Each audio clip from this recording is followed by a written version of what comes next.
Michelle, what's been happening here at Lynch's Point with the rising level of the water at Lake Manitoba?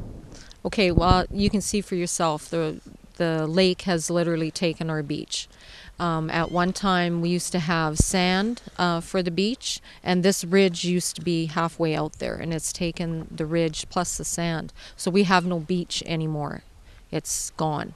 And until they lower these lake levels, we are not going to have a beach. When the north wind comes in, we get like 3-foot waves coming in, and it literally smashes into this ridge.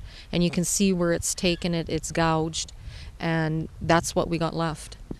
So what's kind of impact is this having on your business here, or going to have on your business here? It already has impacted our business because our season usually starts May 1st, and that's when we open up to the general public for offshore fishing and for boat launching.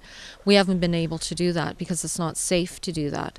Our one big weekend was the May 14th because that was opening for fishing. Well, we couldn't let people in here, and we had to concentrate more on trying to save or protect our home because we live here all year round, and we did 3 days of sandbagging to protect our home. Some of the seasonals that we have here, their places were in jeopardy too, so they sandbagged, a few of them sandbagged their homes because they've invested a lot of time and a lot of money. And these aren't just cottages or what you hear in the media that, well, it's just a campground. It's not just a campground. It's somebody's life. It's somebody that has worked all their life for retirement, and that's what they have invested in their places. This is their retirement. It's not just a campground. And that's what we find, as we're watching the media, we found that a lot of the people by Lake Manitoba were being forgotten. And we have property and we have homes and we pay taxes. I don't begrudge any of the media that's been given to the people in Portage because I have friends that were evacuated, and it's terrible, and it's terrible what they're going through. But we also want to be recognized that we're also in trouble here too. Just not us, Big Point, Delta, St. Laurent, all those places. These are our homes, and this is people's lives, and this is what the lake is doing. And it's not Mother Nature that has caused this. This is man-caused. If they would listen to people when they tell them or ask them to lower those lake levels. The lake levels were so high in the fall here, it was ridiculous. Where is all this water supposed to go if you're not going to drop those lake levels? It's got to go somewhere, and unfortunately, it's coming onto our properties and our lands. So what I would like to know is, I think it's wonderful that they're saying they're going to compensate the people that are, going to lose their homes and properties in Portage. But what about the rest of us? What about the ones that live by Lake Manitoba? Are you going to compensate what's happening to our properties? What are you hearing from elected officials? We're not hearing too much. All we're hearing is, we're not even hearing it. All that's happening is we're getting handshakes from all these people. Handshaking is not doing me any good. What my husband and I want to know is, are you going to help us? Are you going to help us with the Point Road that's been taken out? That's going to cost probably $20,000 to fix that road. We don't have that kind of money. And when we did have to fix it the first time, that came out of our pockets, not out of the campground money, out of our own pockets. So is somebody going to help us with that? Is somebody going to compensate for business that we've lost? We're no different than, people that are trying to make a living farming in that. This is our business. We try to make a living here. We can't let people in to go fishing and camping and boating. You've seen what our boat launch is like.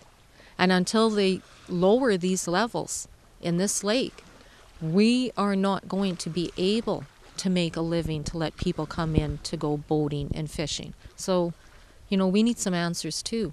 We've had some really good guys like John Scatfield. I give the man credit because many times, he's a sounding board, and he's, tried to help us as much as he can, but his hands are tied too.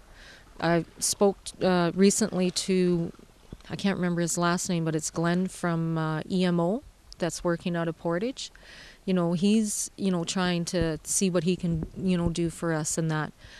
But it just felt like you have to go on TV or get the media involved to get some action. And I don't think that's right, because these guys that are in control of all this, they know what's going on. So why aren't you doing something? That's what I want to know. Why wasn't this lake level lowered when it should have been lowered? And who's going to take responsibility for it? So where do you go from here, Michelle? Because obviously you're talking to me, you're talking to the media. What's the next step for you? Right now I don't really know. Everybody kept telling us, you should get the media involved. And, there's so much going on right now. Sometimes you feel, well, do I have to go that step? Or should I go that step with everything that's going on, with Portage and, the people there and that? And then you're just kind of like, well, are they just going to forget about us? Because that's how we feel, that us living on Lake Manitoba, we're kind of forgotten. And like, why are we forgotten? This is affecting us. All that water is going to be coming our way. It's going into Lake Manitoba, and we know that. So how much higher is this going to get? Is it going to completely flood everybody out? And are we going to be compensated? And the next step, I don't know, because I don't know who else to talk to. We've went to lake meetings when they've had, meetings for the lakes and stuff. We've voiced our opinions year after year. Nothing seems to get done. They just don't want to listen. So I don't know what else to do.